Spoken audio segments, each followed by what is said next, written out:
Hello, lovely people. This is Folktales of the Motherland. Subscribe and join us on the journey through Africa's timeless stories. Let's celebrate the motherland, one tale at a time. The title for today's folktale is The Weeping Tree of Ndume. In the quiet village of Ndume, there stood an enormous baobab tree at the center of the market square. The villagers called it the weeping tree because of the strange red sap that sometimes oozed from its trunk, dripping onto the ground like tears of blood. No one knew why the tree wept, but the elders had a warning for everyone. The tree cries when the people sin. If lies, betrayal, or harm are done, its tears will flow. Most villagers respected the tree and its legend, but not everyone believed it. Among the doubters was a young man named Ndume. Ndume was a farmer, strong and hardworking, but his heart was greedy. He often looked at his neighbor Kito's fields, which were filled with healthy yams and cassava. Kito was kind and humble, always helping others, and the villagers admired him. Ndume felt jealous. Why should Kito have so much while I struggle, he thought. One day, he came up with a plan to take Kito's land for himself. At the village meeting, Ndume stood under the baobab tree and shouted, "Kito has stolen from the sacred shrine." The villagers gasped.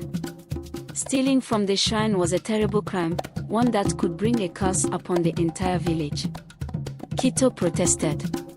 "I've done no such thing. This is a lie." But Ndume insisted. "I saw him with my own eyes. He must be punished before he brings misfortune to us all." The villagers believed Ndume's story. They banished Kito from Ndume, taking his land and crops. Kito left quietly, his face filled with sadness. As he passed the baobab tree, he placed his hand on its trunk and whispered, "Great tree, you know the truth. Let it be known." That night, the tree began to weep. Thick, red sap oozed from its bark, staining the ground. The next morning, the villagers were alarmed to see the tree's bloody tears. They whispered among themselves, wondering what it meant. "The tree knows something," an elder said. "Its tears are a sign that someone has done wrong." Ndume, standing nearby, scoffed. "It's just a tree. Trees don't know anything." But deep inside, he felt uneasy. The tree continued to weep every night, its tears flowing steadily. The villagers grew fearful. They began to avoid the market square and whispered about the sins that might have caused the tree sorrow. One night, a young girl named Amoni decided to visit the tree. Amoni was known for her honesty and bravery. She couldn't bear to see the village living in fear. Under the light of the full moon, Amoni approached the baobab tree. She placed her small hand on its trunk and asked softly, "Why do you weep, great tree?"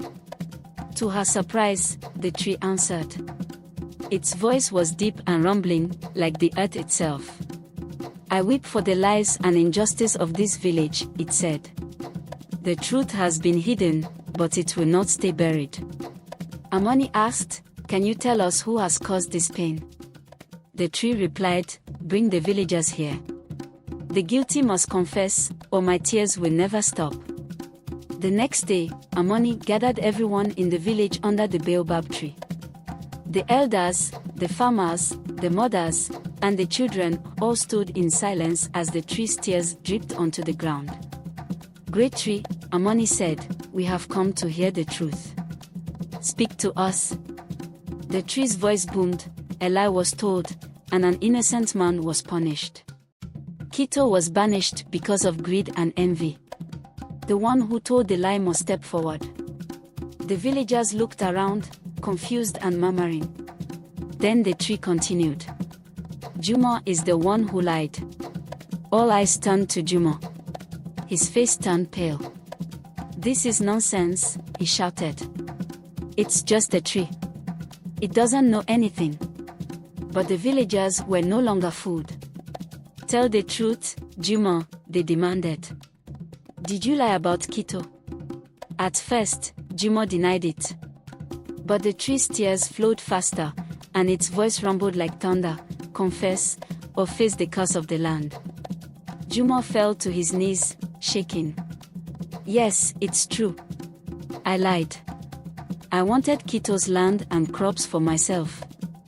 I thought no one would ever know. The villagers gasped in shock. Ndume begged for forgiveness. I was wrong, he cried. Please, let me make it right. The elders decided that Ndume must leave the village to find Kito and bring him back. He was also ordered to give up his own land as penance. Ndume agreed, vowing to change his ways. When Kito returned, the village welcomed him with open arms. The baobab tree stopped weeping, its tears drying up for the first time in weeks. The villagers learned a valuable lesson: lies and greed can tear a community apart, but truth and justice can heal it. From that day forward, the villagers treated one another with honesty and kindness. They never forgot the lesson of the weeping tree, and they told the story to their children as a warning. The tree sees all, and the truth cannot be hidden forever.